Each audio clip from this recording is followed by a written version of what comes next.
오늘 주일에 오신 여러분 진심으로 환영합니다. 우리 오늘은 추수감사 주일로 우리 함께 예배 드립니다. 우리 앞뒤에 있는 성도들하고 인사할 때 이렇게 인사하겠습니다.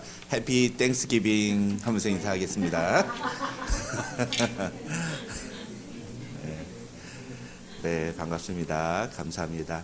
우리 다 같이 사도신경으로 신앙 고백하겠습니다.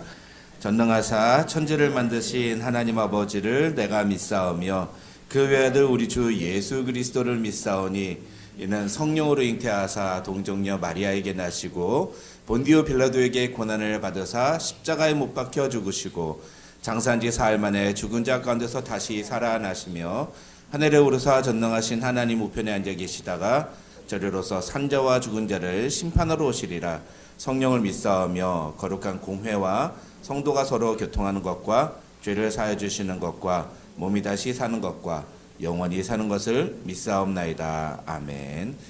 박철순 집사님 죄송하지만 저 마이크 켰는지 켰어요? 녹음하는 거. 네. 자, 이제 우리 함께 찬양하겠습니다. 세상 모든 풍파 너를 흔들어 함께 찬양하겠습니다.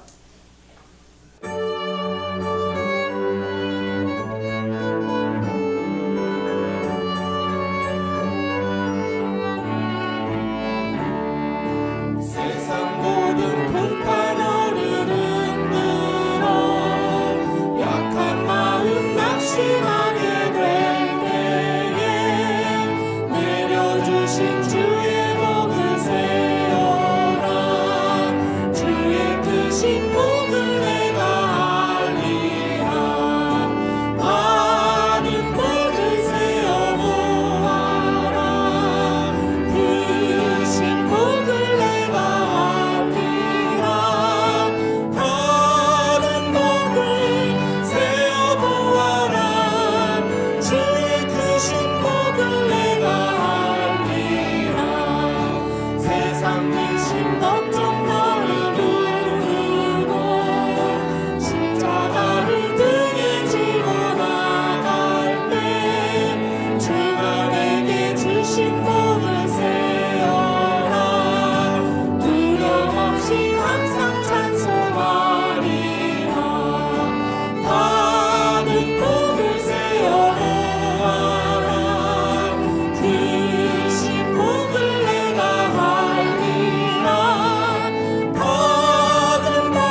주님은 산 같아서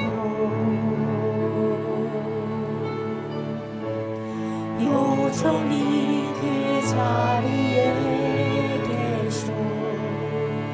눈을 들면 보이리라 날 위한 그 사랑. 주는 나의 도움이시며 주의 계획 영원하시네. 주의 위엄 앞에 믿음으로 순종해 예배드리리. 주님께서 날 이끄시며 주가 항상 함께 하시네 주의 사랑 안에 믿음으로 순종해 예배드리리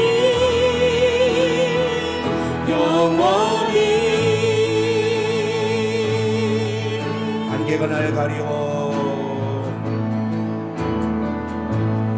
안개가 날 가리워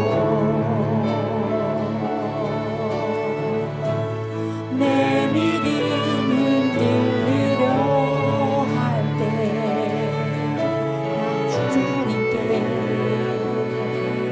나아가네 주님은 산 같아서 여전히 그 자리에 계셔 믿으며 보이리라 날 위한 그 사랑 주는 나의 도움이시며 주의 계획 영원하시네 주의 위엄 앞에 믿음으로 순종해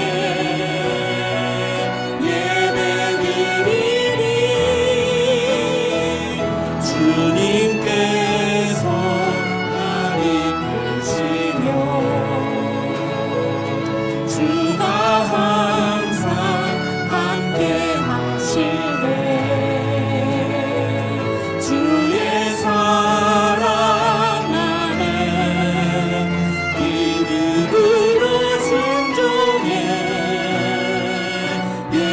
예배드리리 주의 도움이시며 주는 나의 도움이시며 우리 두 손 들고 고백합시다 주의 계획 영원하시네 주의 위엄 앞에 믿음으로 순종해 예배드리리 주님께서 날 이끄시며 주가 항상 함께 하시네 주의 사랑 안에 믿음으로 순종해 예배드리리 주는 나의 이 시간 우리 함께 기도하겠습니다. 이 시간 기도할 때 하나님 그렇습니다. 주님의 사랑이 언제나 나와 함께 하시며 주께서 나와 늘 동행하시는 분이심을 이 시간 고백하며 하나님 오늘 우리가 주님이 나에게 무언가를 해주었기 때문에 감사하는 것이 아닌 그 하나님이 나와 함께 하심에 감사하는 예배가 되게 하옵소서. 우리 함께 마음을 다해 고백하며 기도하도록 하겠습니다. 다 같이 기도하겠습니다. 아버지 하나님 감사합니다. 하나님 우리에게 귀한 시간을 하나님 우리의 삶 속에 하나님을 허락해 주심을 감사합니다. 하나님 아버지 오늘도 우리가 주 앞에 나와 주님의 말씀을 듣고 주님 앞에 예배드리기 위해 모였습니다. 이렇게 나와 예배드릴 수 있는 것 자체가 감사의 제목인 줄 알고 하나님 오늘도 우리가 감사의 마음을 다하여 예배드리는 예배자들 되게 하여 주시옵소서. 마음과 진정을 다하여 주 앞에 예배하는 이 예배 시간 되게 하시고 상한 마음과 통해하는 심령으로 주 앞에 나올 때 주께서 우리의 마음을 위로하여 주시며 채우시는 역사를 경험하는 예배자리 될 수 있도록 하나님 도와주시옵소서. 예배 시정을 주께 의탁하오니 성령께서 주관하시며 악한 마귀 일절 틈타지 못하도록 주님 인도하여 주시옵소서.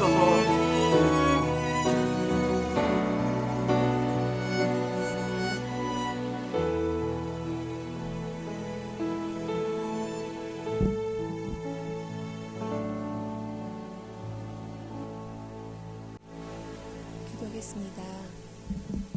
하나님, 기쁜 감사의 날 하나님께 예배하게 하심을 감사드립니다. 잠시 피었다가 지는 풀과 같은 인생에게 변치 않는 하나님의 귀한 약속의 말씀을 주시고 그 언약대로 십자가로 복음의 기쁜 소식을 주심을 감사합니다. 하나님을 마음에 두기 싫어하고 그 낯을 피하여 등 돌리고 떠난 우리들을 끝까지 버리지 아니하시고 불러주신 그 은혜를 찬양합니다. 우리 각자의 이름을 불러 우리 아버지 되어주심에, 우리 하나님 되어주심에 감사드립니다.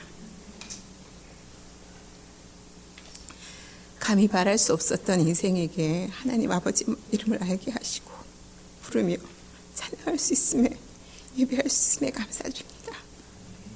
우리 삶이 선하신 하나님의 섭리 안에 있음을 또한 감사드립니다.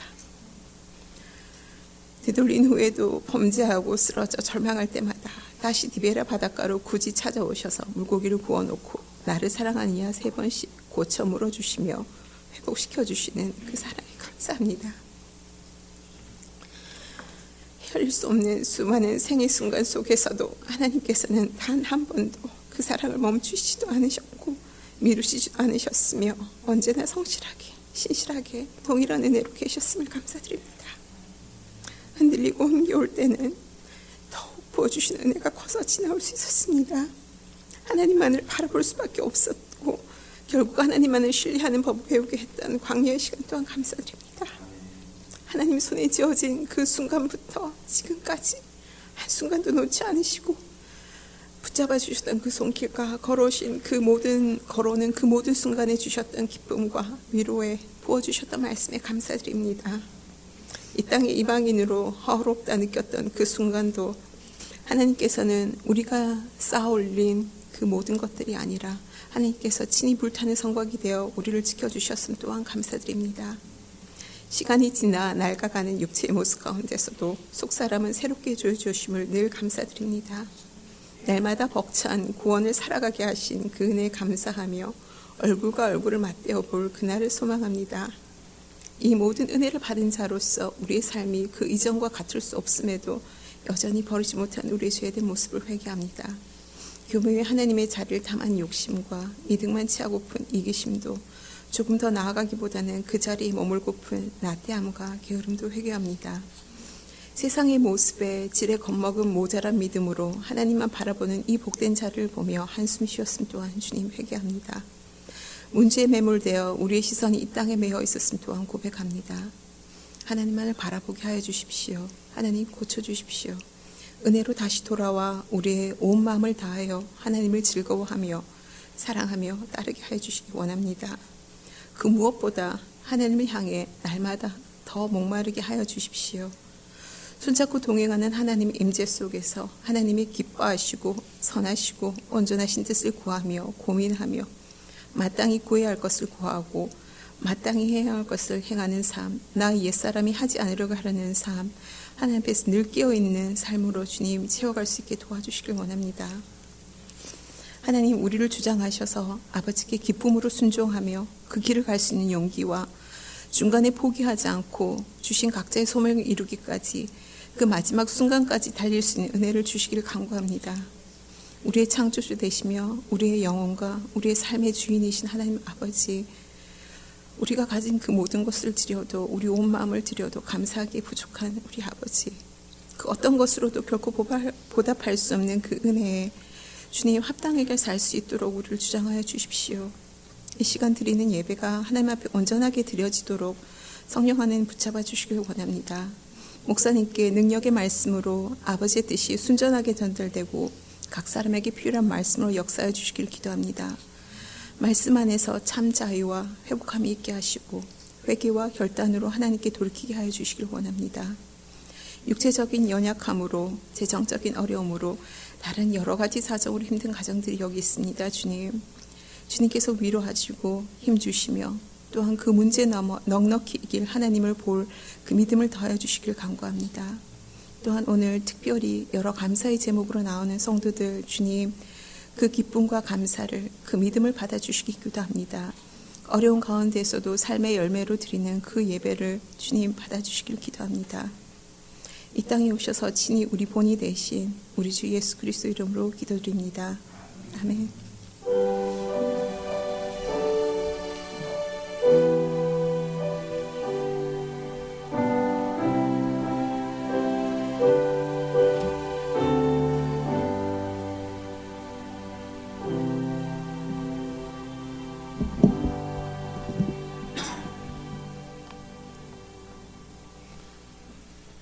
오늘 우리 주시는 하나님의 말씀은 시편 23편 1절에서 6절입니다. 오늘은 추수감사주의를 맞이해서 우리 열왕기상 강해 대신에 시편 23편 말씀을 함께 살펴보겠습니다. 시편 23편 1절부터 6절까지 우리 다 같이 함께 읽겠습니다. 시작. 여호와는 나의 목자시니 내게 부족함이 없으리로다. 그가 나를 푸른 풀밭에 누이시며 쉴만한 물가로 인도하시는도다. 내 영혼을 소생시키시고 자기 이름을 위하여 의의 길로 인도하시는도다. 내가 사망의 음침한 골짜기로 다닐지라도 해를 두려워하지 않는 것은 주께서 나와 함께 하심이라. 주의 지팡이와 막대기가 나를 안위하시나이다. 주께서 내 원수의 목전에서 내게 상을 차려주시고 기름을 내 머리에 부으셨으니 내 잔이 넘치나이다. 내 평생의 선하심과 인자하심이 반드시 나를 따르리니 내가 여호와의 집에 영원히 살리로다. 아멘. 아멘. 우리 함께 읽은 본문 말씀 가지고 여호와는 나의 목자시니 라는 제목으로 하나님의 말씀 살펴보겠습니다. 오늘은 추수감사주일입니다. Thanksgiving Sunday라고 할 수 있죠. 여러분, 이 추수감사주일 제가 매년마다 드리는 말씀인 것 같은데 사실 추수감사주일은 성경적인 절기 아니에요. 이건 완전히 미국적인 절기입니다. 성경에 전혀 나오지 않는 절기죠. 그래서 미국의 추석. 근데 우리 한국에서는 추석주일 뭐 이런 거 없잖아요. 그렇죠? 미국은 그런 걸 지키는 거예요. 추석주일 이런 식으로 Thanksgiving Day, Sunday 가지고 드리는 겁니다. 그래서 이 추수감사주일에는 그냥 어떤 영적인 특별한 의미를 가진다기보다는 1년에 한 번, 이번 주 또 우리 방학이라 우리 아이들도 오지 않습니까? 그래서 우리 1년에 한 번 정도 이렇게 온 가족이 같이 모여서 하나님이 우리 가족에게 베푸신 은혜를 다시 한번 기억하고 감사하는 그런 정도의 의미를 갖는 것이 가장 합당한 시간이라고 보겠습니다. 그렇지만 그렇다고 해서 이 미국에 살면서 이 미국의 최대 명절인 이 땡스기빙을 그냥 지나치면 좀 서운한 감도 있고, 그래서 제가 올해 추수감사주일에는 좀 여러분과 함께 어떤 말씀을 함께 나눌까 고민하다가 그러다가 선택한 게 이 시편 23편이었습니다. 제가 이 시편 23편을 선택했던 이유는 지난 한 주 동안 제가 계속 제 스스로에게 던졌던 질문이, 우리는 도대체 무엇 때문에 하나님께 감사하는가? 하나님께 감사는 감사의 제목이 무엇인가에 대한 그 질문 때문이었습니다. 오늘 우리가 살펴볼 시편 23편에는 감사와 관련된 어떠한 표현도 나오지 않습니다. 사실은 이 시는 다윗이 쓴 시로 알려져 있죠. 다윗의 시라고 표제도 나와 있는데 다윗이 이 시를 통해서 하나님께 감사합니다, 하나님 영광 돌려드립니다, 이런 표현은 전혀 나오지 않습니다. 하지만 이 시편 23편은 다윗이 하나님이 자신에게 베푸신 은혜를 감사하고 고백하는 글이다, 시다, 이렇게 해석하는데 그 어떤 학자도 반대하지 않습니다. 그러니까 대부분의 구약학자들이 이 시편 23편은 다윗이 자신의 인생 속에서 하나님이 자기에게 베푸셨던 은혜를 되돌아보면서 쓴 시다, 이렇게 해석을 하는데, 이 시편 23편이 언제 쓰여진 시냐에 따라서 좀 해석이 다릅니다. 근데 초창기에 이제 사울 왕이 다윗을 막 죽이려고 쫓아다닐 때 도망 다니다가 엔게디 굴에서 쓴 시다, 이렇게 보는 학자가 있고, 또 한 부류는 다윗이 이제 압살롬의 그 반역으로 말미암아 예루살렘을 떠나서 도망을 다니다가 그 일이 모두 진압되고 난 다음에 그때 쓴 시다, 그렇게 해석하는 그런 경우가 있습니다. 근데 대부분의 학자들 중에는 이 시는 다윗이 노년에 그 모든 일을 다 겪고 난 다음에 자신의 인생을 돌아보면서 하나님이 자신에게 베푸신 은혜에 대해서 감사하며 쓴 시다, 이렇게 해석하는 경우가 더 다수이고 훨씬 더 많은 지지를 받고 있습니다. 자신의 인생을 돌아보면서 하나님이 나에게 무엇을 해주셨는지 어떤 분이셨는지를 고백하는 게 이 시편 23편이라는 거죠. 그래서 오늘 이 시편 23편도 보면은 첫 문장이 뭐로 시작합니까? 여호와는 나의 목자시니 내게 부족함이 없으리로다 라는 표현으로 시작을 합니다. 우리는 이 시편 23편 1절을 볼 때 어떤 부분이 눈에 확 옵니까? 여러분은 어떤 부분이 가장 마음에 다가오세요? 여러분은 어떤지 모르겠지만 제가 이제까지 봤던 많은 분들은 이 1절을 읽을 때마다 1절을 왜 암기하느냐? 내게 부족함이 없기 때문에. 하나님은 나에게 부족함 없게 해주시는 분이다. 이래서 이제 이 시편 23편 1절을 암송하는 경우들을 많이 봤습니다. 하지만 혹시 여러분 영어 성경 갖고 계신 분이 있으시다면 여러분이 한번 살펴보시면 되겠습니다. 아마 제가 저기다가는 잘못 적었네요. 저렇게 적으면 안 되는 건데 이 시편 23편 1절에서 여호와는 나의 목자시니라고 할 때 여호와라는 단어 있죠. 이 여호와는 대문자로 쓰여 있어요. 영어 성경에서도 보면 LORD, 여기는 ORD가 로드가 소문자로 썼는데 저렇게 쓰면 안 된다는 거예요. 제가 잘못한 거예요. 큰 글자로 LORD를 대문자로 쓰는 거예요. 왜 그러냐? 이거는 로드가 주라는 뜻을 갖고 있는 게 아니라 요거는 히브리어에서 여호와의 이름을 부를 때 여호와 하나님의 이름을 부를 때 그 하나님의 이름을 부를 수가 없어서 그것 대신에 아도나이라고 하면서 쓰는 단어이기 때문이에요. 그거를 그냥 저기다가 로드라고 번역한 거예요.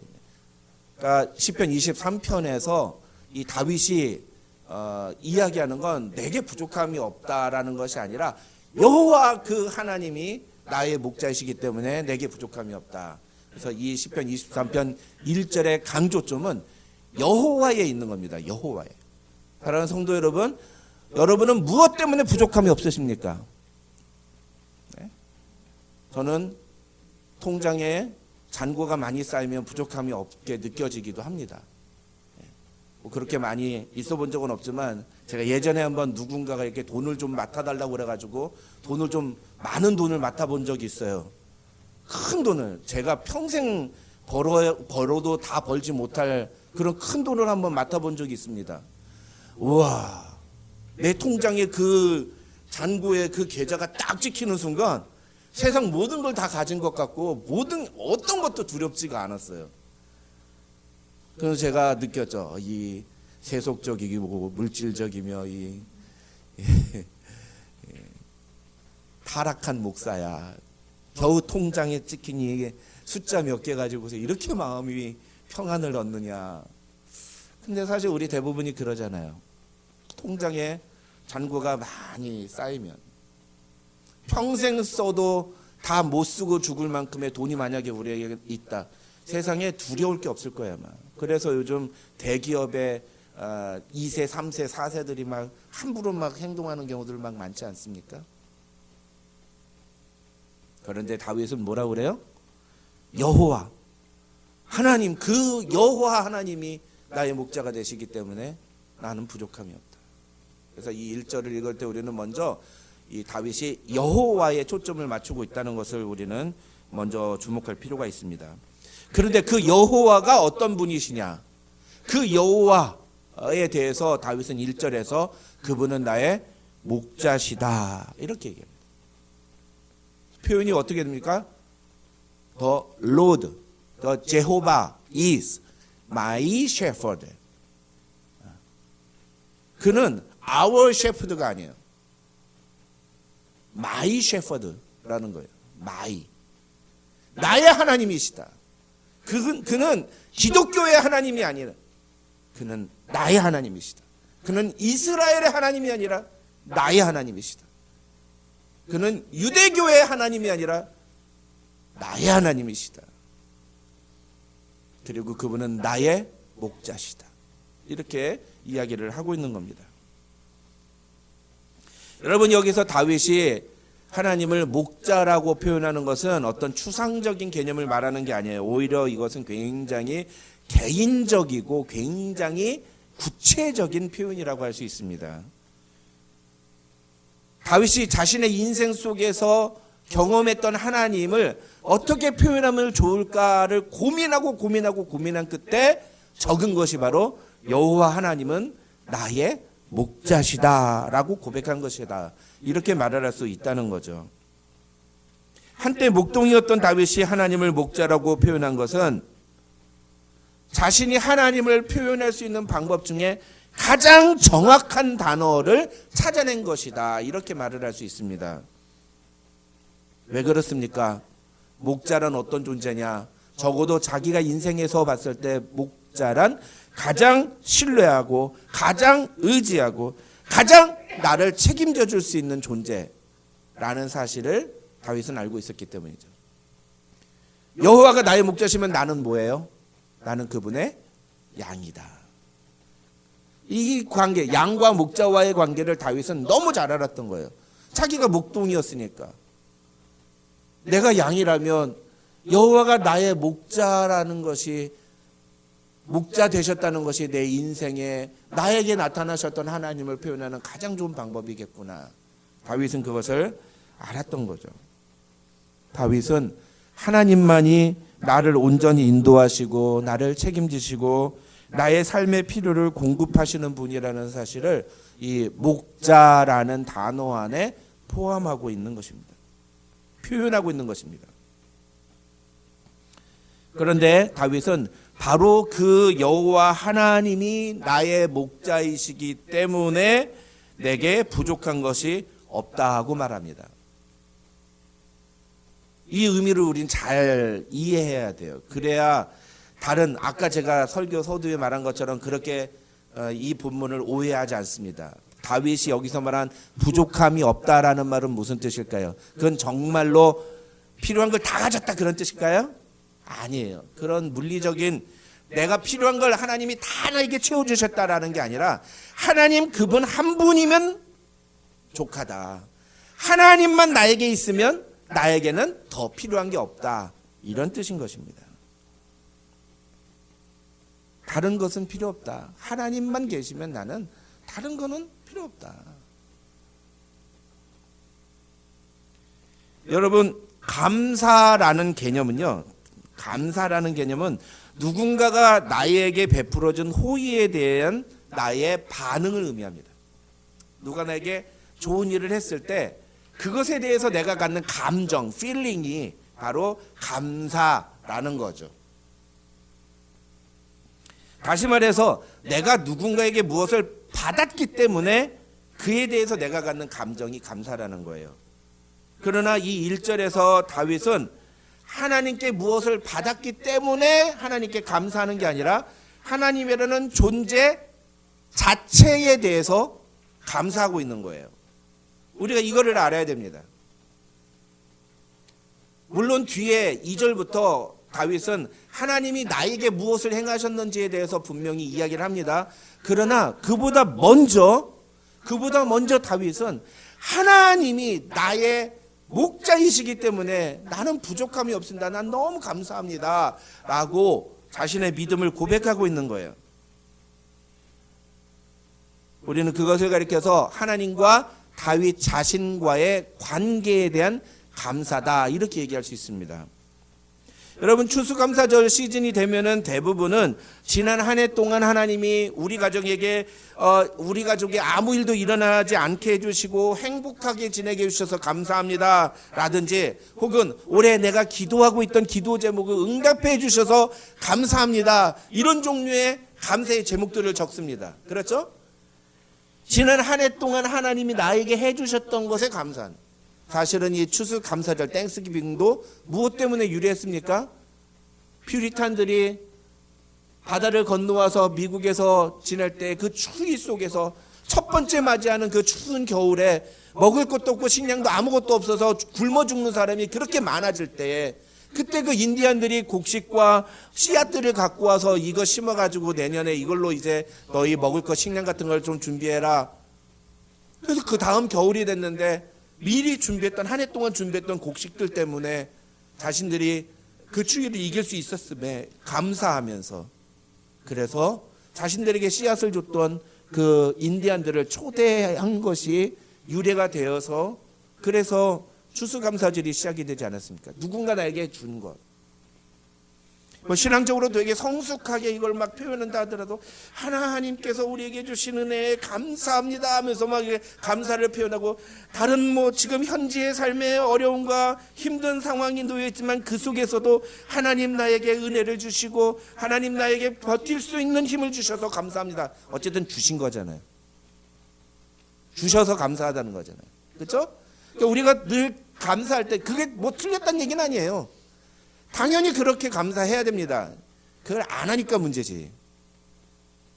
그걸 감사하는 것은 뭐 정상입니다. 당연한 거예요. 하지만 오늘 본문에서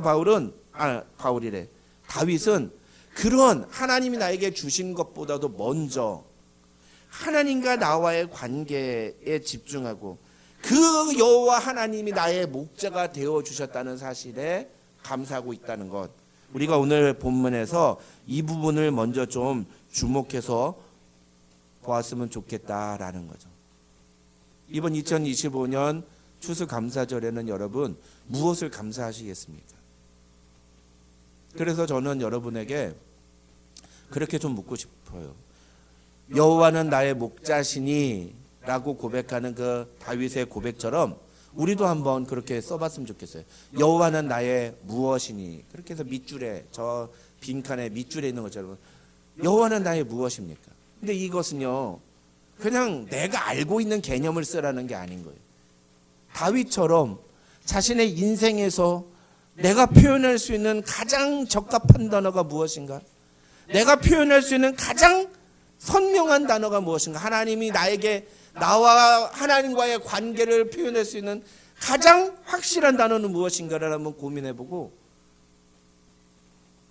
그 단어를 저기다 적으시고 여호와는 나의 뭐뭐이시니 내게 부족함이 없으리로다 라고 한번 고백해보는 여러분이 그리고 여러분의 가족들이 되시기를 주님의 이름으로 축원합니다. 둘째로 다윗은 그 하나님이 나에게 어떤 일을 행하셨는지를 2절과 3절에서 기록을 합니다. 그러니까 자신에게 주신 것, 자신에게 행하신 것을 이제 감사하고 있다는 거죠. 근데 주신 것이 아니라 행하신 것이라고 표현한 것에 좀 주목하시길 바래요. 왜 그런지 좀 이따 설명을 드릴게요. 왜냐하면 많은 사람들이 이 시편 23편 에서 볼 때 다윗이 왜 부족함이 없다고 얘기를 할까요? 그것은 그가 나를 푸른 풀밭에 누이시며 쉴 만한 물가로 인도하시기 때문이라는 거예요. 그렇죠? 그럼 여기서 핵심은 어디에 있는 것 같아요? 우리는 대부분 어디에 주목합니까? 푸른 풀밭과 쉴 만한 물가에 주목하잖아요. 그렇죠? 그런데 사실 이 2절과 3절은 그렇게 떼어서 읽으면 안 돼요. 사실은 2절과 3절이 하나예요. 그리고 이 2절과 3절은 히브리어 문법에서 볼 수 있는 아주 전형적인 굉장히 독특한 그런 구조로 되어 있습니다. 이 2절과 3절은 아주 전형적인 히브리의 시 문학의 정수를 보여주는 거예요. 이 2절과 3절에서 다윗이 이야기하려는 것은 뭐냐면요. 다 동사들이에요. 동사들. 어떤 게 동사죠? 누이시며 또 인도하시는도다. 또 소생시키시며 또 인도하시는도다. 이거 동사들이에요. 근데 이게 히브리어에서는 1인칭, 2인칭, 3인칭이 다 들어가 있고 그 다음에 주어, 목적어 그런 것들이 다 들어가 있어요. 과거, 현재, 미래 다 들어가 있어요. 동사 하나에. 그래서 이 단어 하나가 무엇을 의미하느냐? 그가 누구를 나를 어떻게 하셨다라는 것들이 다 동사 하나에 포함이 되는 거예요. 그래서 이것을 히브리의 시로 정확하게 표현을 해가지고 다시 2절과 3절을 적으면 이렇게 된 거예요. 그가 나를 누이시고 그가 나를 인도하셨다. 그가 나를 회복시키시고 그가 나를 인도하셨다. 요게 핵심인 거예요. 그리고 뒤에 그가 나를 누이셨다 푸른 풀밭에 그가 나를 인도하셨다 쉴만한 물가로. 그가 나를 회복시키셨다 내 영혼을. 그가 나를 인도하셨다 의의 길로. 우리가 주목하는 푸른 풀밭과 쉴만한 물가, 편안한 삶, 안정된 삶, 행복한 삶, 하나님이 우리에게 그런 것들을 공급해 주실 때 우리가 하나님께 감사를 느낄 것 같은 것만 같은 그런 조건들이 사실은 이 시의 핵심이 아니라는 거죠. 이 시는 하나님이 나를 누이신 그곳이 푸른 풀밭인 거예요. 하나님이 나를 인도하신 그곳이 쉴만한 물가인 거예요. 왜요? 그분이 내 목자이시기 때문에. 그분이 왜 나를 이런 길로 인도하십니까? 그게 바로 3절 맨 뒤에 나와 있는 거예요. 그런데 우리 한글 성경에서는 자기 이름을 위하여 의의 길로 나를 인도하셨다고 해서 그 맨 마지막 문장에만 종속되는 것처럼 보이지만 사실은 이 2절과 3절에 나와 있는 모든 표현에 다 연결되는 거예요. 하나님이 자기의 이름을 위하여 나를 누이시고, 하나님이 자기의 이름을 위하여 나를 인도하셨다. 하나님이 자기의 이름을 위하여 나를 회복시키시고, 하나님이 자기의 이름을 위하여 나를 의의 길로 인도하셨다. 이 얘기는 무슨 얘기죠? 우리의 삶에 우리가 만나는 모든 순간마다 우리는 무엇을 해야 됩니까? 하나님의 이름을 높여드려야 돼요. 그게 이 시편 23편 2절과 3절의 목적인 겁니다. 이렇게 읽으면 이 시의 느낌이 확 다르지 않습니까? 시편 23편이 뭔가 좀 우리가 이제까지 알던 것과는 좀 다르게 다가오지 않습니까? 다윗이 지금 무엇을 감사하고 있는 거예요? 하나님이 내게 행하신 일들이요. 하나님이. 우리가 보기에는 막 신경 쓸 게 너무 많고 막 고통스러운데 그곳에서 나를 누이시고 나 괜찮아 거기 자도 돼 좀 더 자. 그래서 뭐 잠언에 여호와께서 사랑하시는 자에게 잠을 주시는 듯다 뭐 그런 시도 있지 않습니까? 그게 진짜 자는 거예요 진짜. 예. 그렇다고 예배 시간에 자면 안 돼요. 예배 시간에 자는 건 자꾸 사탄 마귀가 우리를 꿰는 거예요. 주님께서 우리가 막 곤란하고 누가 봐도 저 사람은 어떻게 견디냐, 어떻게 저 시간들을 보내냐 막 걱정할 만한데 그런 상황 속에서도 잠을 잘 수 있는, 나를 눕게 하시는 그 상황, 그게 여호와께서 나에게 누이시는 푸른 풀밭과 같은 곳이라는 거예요. 기준이 다른 거죠. 세상적인 기준이 아닌 거예요. 왜? 하나님이 나를 눕게 하시니까. 하나님이 목자이시니까.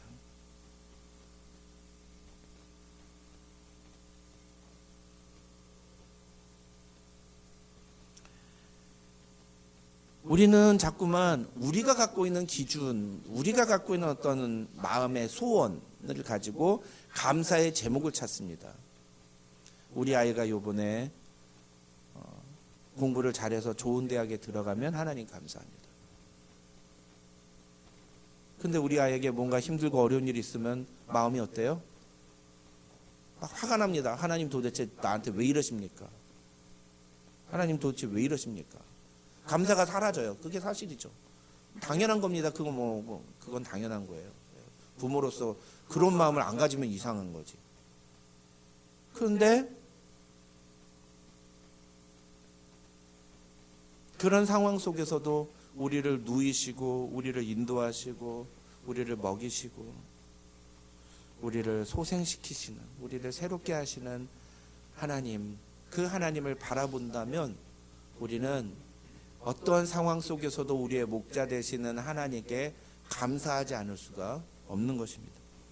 이것은 전적으로 하나님과 나와의 관계가 형성이 되어 있는 사람만이 할 수 있는 고백인 거예요. 그래서 1절이 중요한 거예요. 그래서 하나님이 나의 목자이시기 때문에 나를 이상한 곳에 가서 독초가 있는 곳에 나를 누이실 리가 없다. 양들이 쉴만한 물가에 가서 물을 마실 때 어떻게 합니까? 사주 경계를 다 풀어놓습니다. 왜 그게 가능합니까? 목자가 지키고 있기 때문인 거예요. 목자가 그걸 믿기 때문에 그래서 감사할 수 있는 거예요. 그래서 이 1절에 하나님과 나와의 관계가 정확하게 설정이 되어 있지 않으면 2절과 3절의 감사는 나올 수가 없는 겁니다. 셋째로 다윗은 단순히 하나님이 자신에게 주신 은혜에 대해서 감사하는 것만이 아니라 그렇기 때문에 이제 자신도 하나님께서 주신 그 은혜에 합당한 태도를 보이겠다고 고백합니다. 근데 이것도 감사라는 거죠. 감사가 뭐냐는 거예요. 감사가 고맙습니다 라고 끝? 아니라는 거죠. 우리 자식들 열심히 키워놨는데 어머니 아버지께서 저를 이렇게 열심히 수고해서 키워주셔서 감사합니다. 이제 제가 장성했으니 어머니 아버지는 어머니 아버지의 인생을 사시고 나는 내 인생을 살겠습니다. 이러면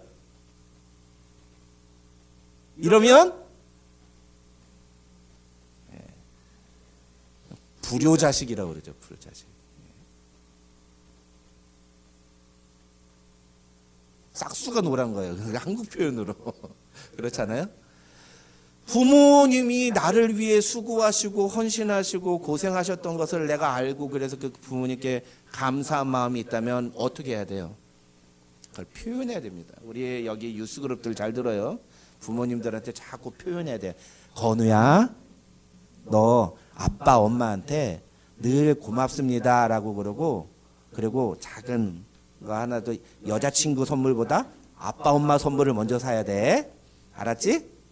항상 돈 생기고 그러면은 여자친구 지금 너가 그렇다는 게 아니라 나중에 네가 이제 커가지고 여자친구 선물부터 사지 말고 엄마 아빠 거 선물 사야 되는 거야.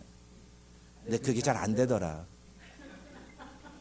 목사님도 여자친구 선물부터 사게 되더라. 그게 다 당연한 거예요. 사실은 그렇잖아요. 근데 요즘 보면은 너무 그게 이제 무너진 세대를 많이 봅니다. 자녀들이 부모에게 그 감사를 잃어버린 세대들을 너무 많이 보는 거죠. 당연하게 여겨요. 당연하게. 아니에요. 근데 신앙도 마찬가지거든요. 하나님이 우리에게 베푸신 은혜를 내가 알고 감사하면 그 하나님께 나도 보답을 할 수 있어야 돼요. 그렇죠? 그러면 그 보답이 뭐냐? 오늘 본문에서 4절과 6절에서 다윗은 자신이 하나님이 주신 은혜에 감사하여 이런 일을 하겠습니다라고 하는 마음의 결단을 고백합니다. 영어 성경을 보시는 분들은 금세 눈치를 채시겠지만 이 앞에서 1절부터 3절까지는 앞에 주어가 뭐냐면 he로 나와요. he. 그가 뭐 이러면서 he로 영어로 번역이 되어 있거든요. 그런데 이제 4절부터는요, 다윗이 하나님 당신이 그러면서 you라는 그 지시대명사를 써요. you. 당신께서 you라는 동사를 씁니다. 동사가 아니라 you라는 단어를 써요. 아예 지시하는 거예요. 이것은 무슨 의미를 갖고 있느냐? 이제 이 4절 이후부터는 다윗이 하나님께 직접적으로 자신의 고백을 하고 있는 그런 문장이다. 이렇게 해석을 할 수 있다는 거죠. 4절에서 다윗은 이렇게 말합니다. 내가 사망의 음침한 골짜기로 다닐지라도 해를 두려워하지 않을 것은 주께서 나와 함께 하심이라. 주의 지팡이와 막대기가 나를 안위하시나이다. 여기서 다윗이 말하는 내용은 주께서 나와 함께 하시기 때문에 이제부터 나는 사망의 음침한 골짜기로 다닌다 할지라도 해를 두려워하지 않겠습니다 라고 하는 고백인 거예요. 그래서 이 4절을 우리는 잘 읽어야 돼요. 지금 다윗이 사망의 음침한 골짜기를 다니고 있습니까? 아니라는 거예요. 다닐지라도, 앞으로 그런 일이 내게 벌어진다 할지라도 가정법을 쓰는 거죠. 예. 앞으로 그런 일이 내게 벌어진다고 해도 나는 내게 닥치는 해를 두려워하지 않겠습니다 라고 이야기를 하는 겁니다. 왜요? 주께서 나와 함께 하시기 때문입니다. 여기서 주가 누구예요? 나의 목자 여호와 하나님. 여기서도 그래서 1절을 하고 다 연결이 되는 거예요. 이것도 이런 마음의 결단도 무엇에서부터 나오느냐? 하나님이 어떤 분이신가를 선명하게 알기 때문에, 고백하기 때문에 나오는 그런 표현인 것입니다. 어떠한 상황과 환경 속에서도 자신과 함께 하시는 하나님 때문에 두려워하지 않겠습니다 라고 하는 믿음의 고백인 거죠. 이 4절에서 사망의 음침한 골짜기는 앞에서 우리가 다루었던 푸른 풀밭이나 쉴만한 물가하고 대비되는 장소예요. 하나님은 분명히 우리를 푸른 풀밭과 쉴만한 물가로 인도하시는 분이에요. 그렇죠? 그런데 그런 하나님이신데 가끔가다 우리는 뭘 만나요? 사망의 음침한 골짜기 같은 거를 만난단 말이에요. 그럼 그거는 하나님이 인도하신 거예요? 안 인도하신 거예요?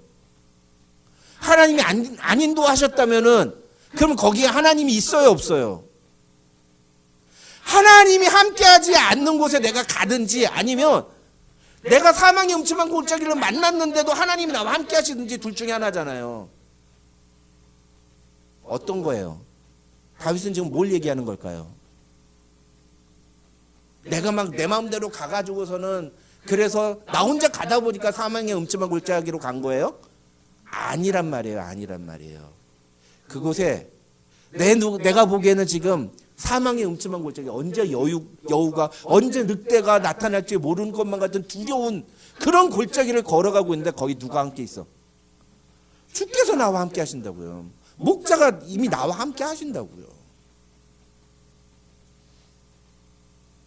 그러면 무엇을 할 수 있습니까? 우리의 목자는 우리를 때때로 어디로도 인도해요?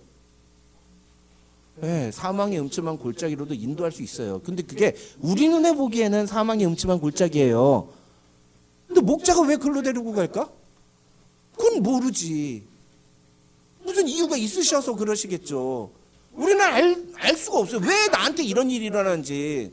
왜 나는 태어난 지 2살 반 돼가지고 아버지가 돌아가셔가지고 그렇게 힘든 삶을 살아야만 했는지 나는 아직도 이해 못하겠어요. 이해 못하겠다고요. 나는 우리 어머니, 그렇게 믿음 좋으신 우리 어머니가 그렇게 갑자기 세상을 떠나셔야 했는지 난 이해 못하겠다고요. 한국교회를 그렇게 깨우치려고 노력했던 옥하는 목사님이 왜 그렇게 갑자기 일찍 돌아가셔야 했는지 난 이해 못하겠다고요. 내가 보기엔 그게 사망의 음침한 골짜기예요. 근데 그 모든 길마다 하나님이 나를 인도하셨고 그곳에서도 그런 상황 속에서도 하나님은 나와 함께 하셨다라고 이야기하는 게 지금 다윗의 고백이라고요.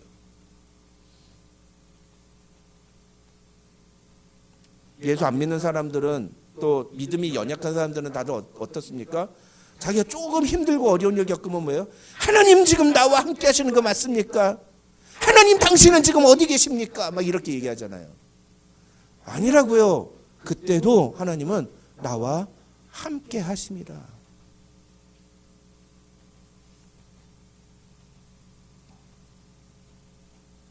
그런 내 눈에 보기에는 절망스러운 죽음의 공포를 느끼게 하는 상황 속에 내가 속해 있지만 그런 상황 속에서도 하나님이 나와 함께 하시기 때문에 내가 무엇을 느낀다고요? 해를 두려워하지 않는다. 와, 이 표현이 되게 중요한 거예요. 여기서 해라는 거를 영어 성경에서는 I will fear no evil이라고 번역했는데 이게 사실은 헬라어의 원어에 맞게 번역을 하려면 I will not fear any harm이라고 번역을 해야 돼요. I will not fear. 아무것도 두려워하지 않겠다라는 게 더 강조되는 거예요. 해. 이건 나에게 닥치는 불행, 고통, 상처 이런 걸 말한 겁니다. 내 인생에 왜 이런 일이 나에게 일어났을까? 도대체 내가 뭘 잘못했길래 하나님이 나한테 이런 일을 허락하셨을까? 이해되지 않고 이해할 수 없고 받아들일 수도 없지만 많은 사람들이 어떻게 하다 그렇게 됐냐? 왜 그럴까? 도대체 하나님이 왜 그러신지 이해를 할 수 없다 이 얘기하겠지만 그게 해가 맞아요. 그게 고통이 맞아요. 그게 세상 사람들이 보기에는 불행이에요. 그게 저주 같은 거예요. 맞아요. 사망의 음침한 골짜기란 그런 거예요. 근데 다윗은 뭐라고 얘기해요? 그 속에서도 하나님이 함께 하신다. 주께서 나와 함께 하십니다. 그래서 어떻다고요? 내가 그 어떤 고통이나 불행이나 슬픔이나 그런 상처를 두려워하지 않겠다. 그런 것에 두려워하지 않겠다. 다윗의 엄청난 고백인 것입니다.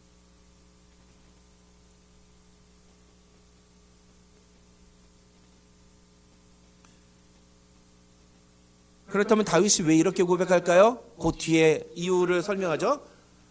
주의 지팡이와 막대기가 나를 안위하시나이다.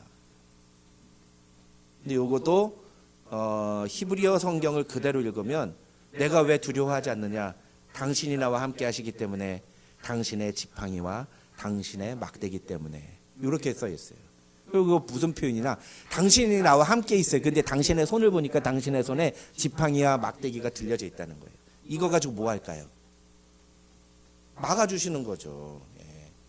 사망의 음침한 골짜기를 가는데 늑대가 나타날 것 같아. 그럼 이걸로 막아주시겠다는 거예요.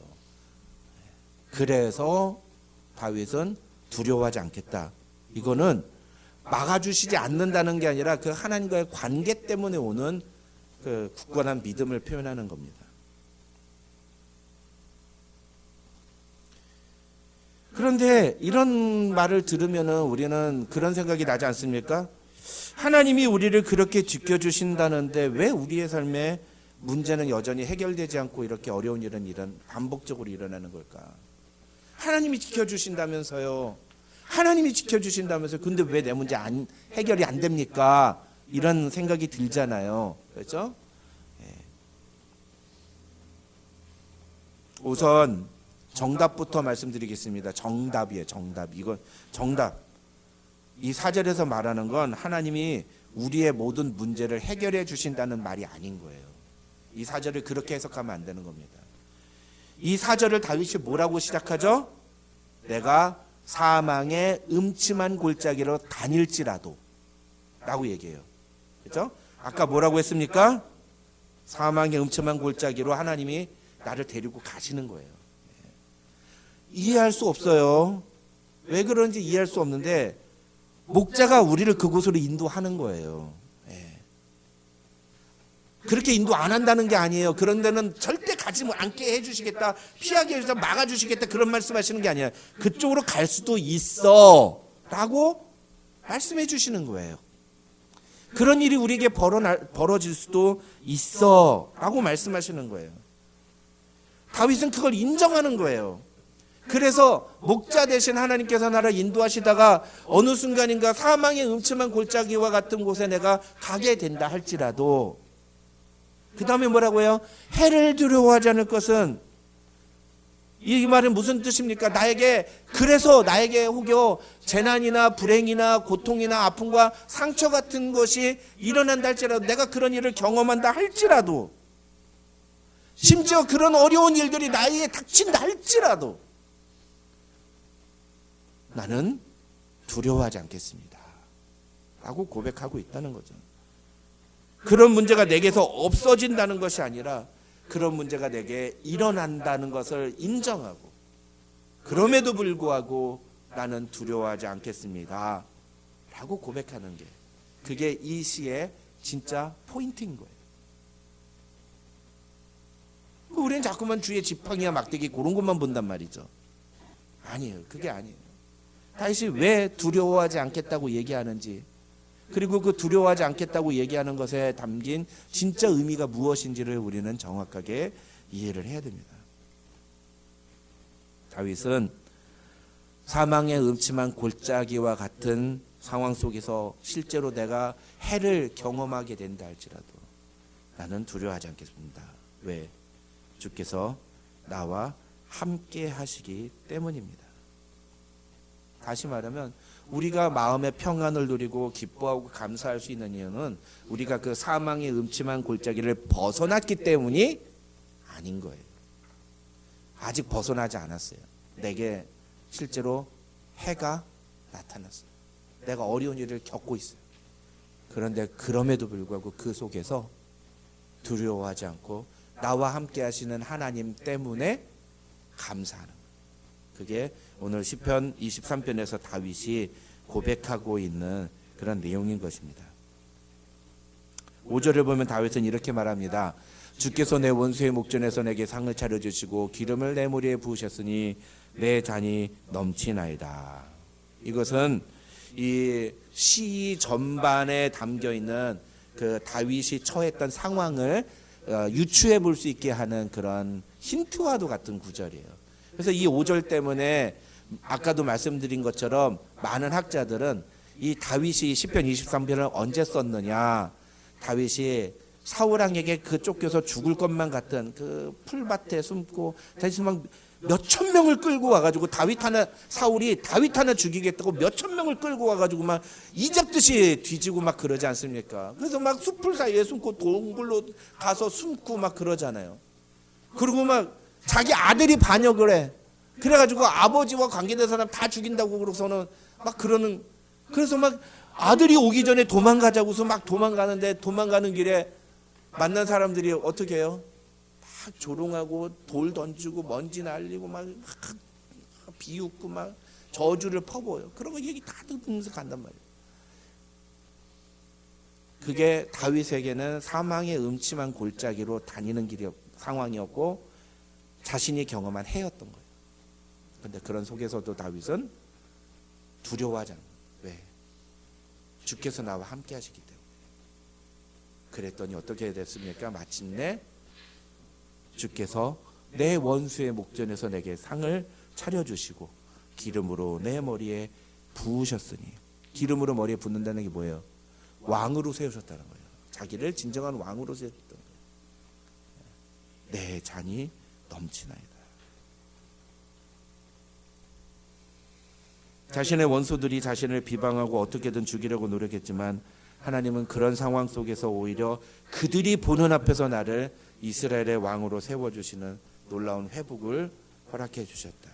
이 부분이 우리가 얘기하는 하나님이 나에게 해주신 그 특별한 그 감사의 조건이라고 말을 할 수 있는 거죠.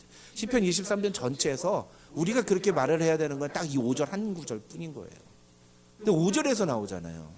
앞에 쭉 하나님과의 관계에 대한 얘기 나오다가 마지막 6절 보겠습니다. 마지막 6절 뭐라고 말합니까? 내 평생의 선하심과 인자심이 반드시 나를 따르리니 내가 여호와의 집에 영원히 살리로다. 여기서 중요한 단어는 뭘까요? 따르리니라는 거예요. 따른다는 게 무슨 뜻이죠? 다른 말로 하면 함께 한다라는 거예요. 함께 한다. 선하심과 인자심이 뭐예요? 하나님의 선하심, 하나님의 인자심, 하나님의 지켜주심, 하나님의 보호하심, 하나님의 인도하심이에요. 목자 되신 하나님이 나에게 베푸시는 그 선하신 은혜와 인자하심이 반드시 내가 어디를 가든지 나와 함께 할 것이기 때문에, 그래서 다윗은 뭐라 그래요? 내가 여호와의 집에 영원히 살리로다. 이게 무슨 얘기죠? 나는 영원히 하나님만 붙들겠습니다. 난 언제나 하나님의 집에 살겠습니다. 난 그 집을 떠나지 않겠습니다. 나는 영원히 하나님만 붙들고 살겠습니다. 라고 이야기하는 거예요. 이것을 표현하면서 다윗은 자신의 굳은 결심을 한 단어로 표현해요. 그게 영어 성경에서는 surely라고 되어 있고, 옛날 우리 한국 성경에서는 정령, 그걸 번역했어요. 반드시 나를 따르리니라고 표현했어요. 근데 저는 정령이 더 좋은 것 같아요. 내 평생의 선하심과 인도하심이 정령 나를 따르리니. 이게 좀 더 문학적으로 멋있는 것 같아요. 반드시 나를 따르니. 의미는 확 오지만 약간 조금 뉘앙스가 안 살아. 어쨌든 그 하나님이 나와 반드시 함께 하신다는 사실을 알기 때문에 나도 내 평생에 하나님만 붙들며 살겠습니다. 하나님의 집에 살겠습니다 라고 오늘 다윗은 고백하고 있는 거죠. 정리해보면 이 4절과 6절에서 다윗이 하나님의 은혜에 감사하며 하나님께 고백하는 믿음의 결단은 두 가지예요. 4절과 6절만 놓고 보면 뭐예요? 첫째는 어떠한 상황 속에서도 두려워하지 않겠다는 거예요. 하나님께 감사를 고백하는 사람이 하나님께 보여야 되는 바른 반응은 뭐예요? 어떤 상황 속에서도 두려워하지 않는 거예요. 왜? 하나님이 나와 함께 하시기 때문에. 두 번째, 어떤 반응을 보여야 돼요? 그 하나님의 집에 끝까지 거하겠다고, 하나님을 붙들겠다고 고백해야 됩니다. 하나님을 놓지 말아야 됩니다. 하나님 이외에 다른 것이 여러분의 목자가 되어서는 안 됩니다.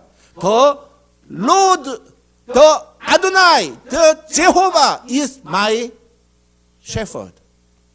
다른 무엇이 나의 목자가 되어서는 안 되는 거죠.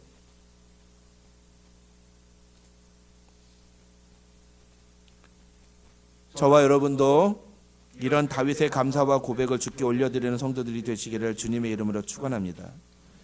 여러분, 근데 이런 신앙과 고백은 자신의 굳은 의지로 내가 이제부터 그렇게 하겠습니다 라고 하면 될까요? 안 나와요. 안 됩니다. 여러분, 해보세요. 되나? 오직 누구만 할 수 있는 줄 아세요? 복음을 소유한 사람만이 할 수 있어요.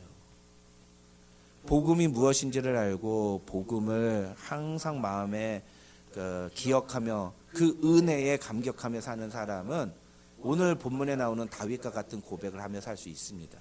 근데 복음이라는 게 뭐예요? 복음이라는 게 뭡니까? 복음을 표현하는 다른 구절들, 여러 구절들이 있지만 그 중에 오늘 본문과 관련된 구절을 하나 꼽으라면 저는 로마서 8장 32절을 꼽겠습니다. 여러분이 다 같이 한번 로마서 8장 32절 자막 보고 한번 같이 읽어볼까요? 시작. 자기 아들을 아끼지 아니하시고 우리 모든 사람을 위하여 내주시니가 어찌 그 아들과 함께 모든 것을 우리에게 주시지 아니하겠느냐. 우리를 위해 자신의 외아들을 내주신 하나님께서 우리의 목자 되십니다. 여러분 믿으십니까? 자신의 외아들까지 내주셨는데 우리에게 못 주실 게 뭐가 있겠어요? 자신의 아들을 내주시면서 우리를 구원하셨는데 그런 우리를 지키지 않으시겠습니까? 지금 우리 눈에 보기에는 우리가 사망의 음침한 골짜기를 걸어가는 것처럼 보일 수 있습니다. 실제로 우리가 해를 당할 수도 있습니다. 그렇지만 그 속에서도 하나님은 나와 함께 하신다는 사실을 꼭 믿으시기 바랍니다. 하나님이 나와 함께 하시기 때문에 나는 두려워하지 않는 거예요. 그래서 우리는 여호와는 나의 목자시니 라고 하는, 그것은 다윗의 고백이었다면 이제는 우리의 언어로, 나의 표현으로 하나님은 나의 누구이시니 라고 고백하고 표현하는 그런 고백이 필요합니다. 저와 여러분도 다윗같이 이러한 하나님의 은혜가 내 평생에 반드시 나와 함께 하려는 그 믿음을 가지고, 그래서 나는 언제나 주님만 붙들며 살겠다고 고백하는 성도들이 되시기를 주님의 이름으로 축원합니다. 기도하겠습니다. 하나님 아버지 감사합니다. 오늘도 우리에게 귀한 말씀 주신 것 감사합니다. 오늘 주신 말씀을 통해서 다윗이 하나님께 고백하는 감사의 제목들을 살펴보았습니다. 우리도 자기 아들을 아끼지 않으시고 우리를 위해 내주신 그 하나님 아버지의 사랑을 알고 그 하나님 아버지가 나의 아버지 되심을, 나의 하나님 되심을 믿음으로 고백하며 날마다 살아가는 귀한 성도들 되게 하여 주시옵소서. 혹여 지금 사망의 음침한 골짜기를 다니는 것 같은 현실 속에 있는 성도들이 있다 할지라도 그 속에서도 주께서 나와 함께 하심이라고 고백하며 해를 두려워하지 않고 늘 주 안에 거주하는 귀한 성도 될 수 있도록 주님 붙들어 주시옵소서. 감사드리며 예수님의 이름으로 기도드립니다. 아멘. 이 시간에는 우리 찬양팀에서 추수감사 주일 특별 찬양 하나님께 올려드리겠습니다.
감사합니다. 이 찬양의 가사처럼 모든 것이 은혜라고 고백하는 저와 여러분 되기를 주님의 이름으로 축원합니다. 아멘. 교회 소식 알려드립니다. 오늘은 추수감사주일입니다. 오늘 점심은 우리 여러 성도들께서 정말 정성껏 준비하셔서 제가 듣기로는 아마 역대급이다, 좀 그런 얘기가 들리거든요. 참 감사합니다. 정말 감사하고, 드실 때 그냥 드시지 마시고 항상 이렇게 준비한 손길들에게 감사를 표현하고 고맙다고 또 꼭 말이라도 꼭 이렇게 해주시고 감사합니다 이렇게 해주시고 그렇게 식사를 나누셨으면 좋겠습니다.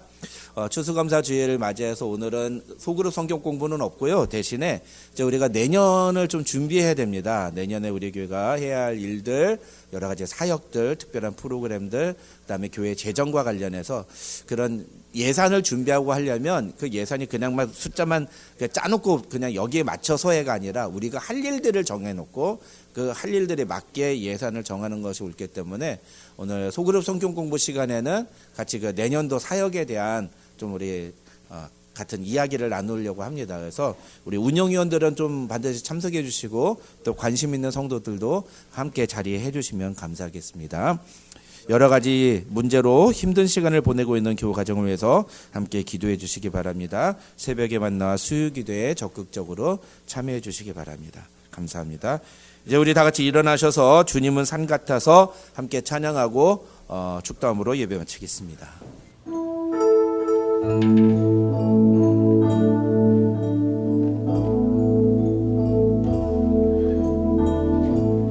안개가 날 가리고 내 믿음은 들리려 할 때 나 주님께 말하네. 주님은 산 같아서 여전히 그 자리에 계셔 눈을 들면 보이리라 날 위한 그 사랑.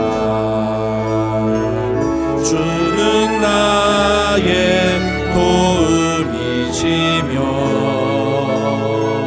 주의 계획 영원하시네.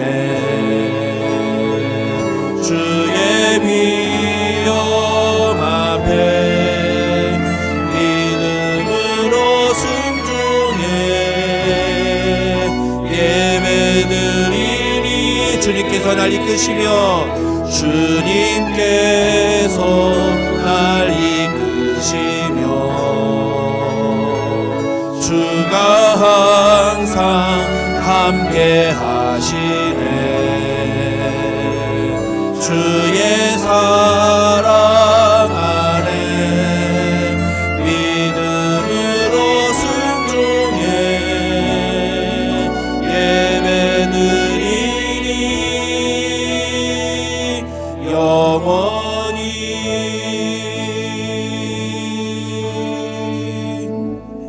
기도하겠습니다. 하나님 감사합니다. 오늘도 우리에게 귀한 주일 주시고 특별히 추수감사 주일을 맞이해서 우리가 지난 한 해 동안 하나님이 우리에게 베푸신 은혜를 다시 한번 돌아볼 수 있는 시간 갖게 하시니 참 감사합니다. 하나님, 우리가 비록 사망의 음침한 골짜기를 다니는 것만 같은 순간이라 할지라도 그곳이 하나님이 나와 함께 하시기 때문에 쉴만한 물가이고 푸른 초장임을 주님 고백하는 우리들이 되기를 원합니다. 그리고 그 목자 되신 하나님이 나와 함께 하시기 때문에 내게는 부족함이 없다고, 나에게는 하나님 한 분이면 만족한다고 고백하는 우리 모두 되기를 원합니다. 하나님이 나를 위해 자기 아들을 내어주셨는데 우리를 위해 또 다른 무언가를 왜 안 주시겠습니까? 지금 우리는 그 이유를 알 수 없지만 우리가 이 사망의 음침한 골짜기를 걸어가는 이유가 무엇인지, 하나님이 왜 우리를 이곳으로 인도하셨는지 지금은 알지 못하겠지만 하나님, 그러나 언젠가는 반드시 그 이유를 알고 그리고 우리가 주님께 영광 돌려드릴 때가 올 것이라고 주님은 말씀하셨으니 오늘 이 시간 우리와 함께 하시는 하나님으로 말미암아 두려워하지 않고 끝까지 주님께 붙어 있기로 결단하는 우리 모든 성도들 되게 하여 주시옵소서.